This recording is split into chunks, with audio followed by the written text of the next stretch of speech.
میرا دل پھٹ جائے گا اگر تم نے بے وفائی کی تو.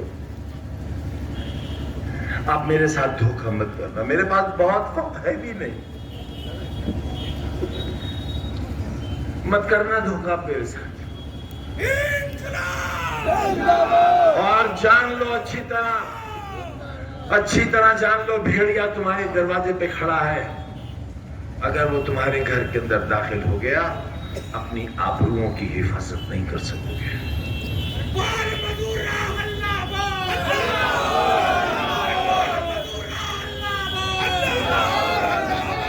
کچھ مت سوچنا میرے لیے، کچھ مت سوچنا میرے بارے میں بہنوں، کچھ مت سوچنا. میں تو انتظار اس بات کا کر رہا ہوں کس دن مجھے دیش نکالا ملے گا، کیونکہ اب صرف ایک ہی ظلم باقی رہ گیا ہے کہ مجھے ہندوستان سے نکال دیا جائے. میرا ووٹ دینے تک کا اختیار ہے، میرے جینے کا حق اس لیے باقی ہے کہ وہ مجھے سیدھے نہیں مارنا چاہتے ہیں ایڑیاں رگڑ رگڑ کر.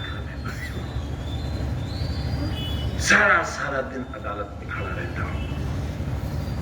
میرے احباب، میری بیوی، میرے بچے فیصلوں کا انتظار کرتے ہیں کہ اب کون سی جیل ہوگی، کہاں جانا ہے.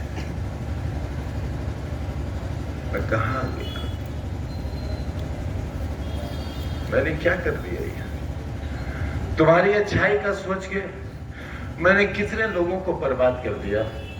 میں ان سب سے معافی مانگتا ہوں جو میری وجہ سے جیلوں میں ہیں، جنہیں تکلیفیں میری وجہ سے پہنچی ہیں. میں ان سے کہتا ہوں کہ اگر مجھ سے کوئی بدلہ لینا چاہتا ہو تو میری جان حاضر ہے، میری جان لے کر اپنا فرض پورا کر لو.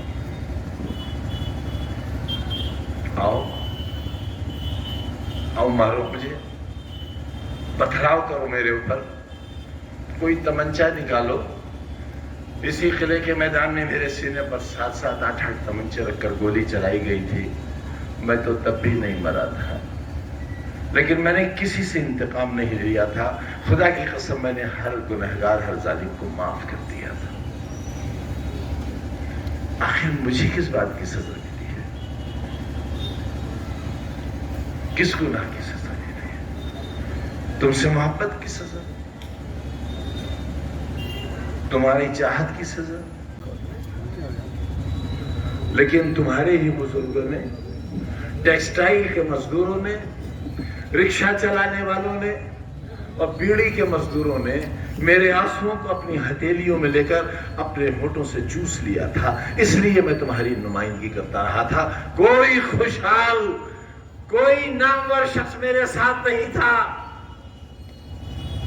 کوئی پکے مکان والا میرے ساتھ نہیں تھا، کوئی موٹر والا میرے ساتھ نہیں تھا، کوئی سفید پوش میرے ساتھ نہیں تھا. آج یہ جو کچھ نظر آ رہا ہے یہ میری 50 سال کی محنت کا نتیجہ ہے، میری 50 برس کی.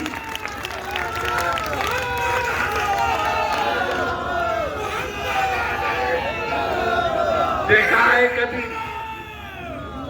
آپ تو پوری دنیا میں گھومتے ہو، پورے ہندوستان میں جاتے ہو، کسی ہوٹل میں مجھے کھانا کھاتے دیکھا تم نے آج تک؟ رامپور میں کہیں چائے کافی پیتے دیکھا آج تک؟ کسی ٹھیلے پر بتاشے کھاتے دیکھا آج تک؟ کبھی قہقہا مار کر ہنستے ہوئے دیکھا مجھے آپ نے؟ پھر آخر میری مسکراہٹیں کیوں چھین لی آپ نے؟ میری سانسیں کیوں چھین لی آپ نے؟ 27 مہینے کی تنہا کوٹری کی قید کیوں دی آپ نے ہم کو؟ کیا غلطی تھی ہماری؟ کیا خطا تھی ہماری؟ گناہ بتاؤ ہمارا. کیوں ہوا زمانہ دشمن؟ سرکار کیوں دشمن ہوئی میری جان کی دشمن کیوں ہوئی؟ مجھے کیوں جیل میں زہر دیا گیا؟ بتاؤ مجھے کیوں زہر دیا گیا؟ 2 دن تک کرونا کے بھیانک مریض کو جیل کے باہر کیوں نہیں جانے دیا گیا تاکہ میں مر جاؤں؟ کیوں آخر کیا آپ نے میرے ساتھ ایسا؟ میں نے تو تمہارے لیے ایک ایسا شاندار اسپتال بنایا تھا،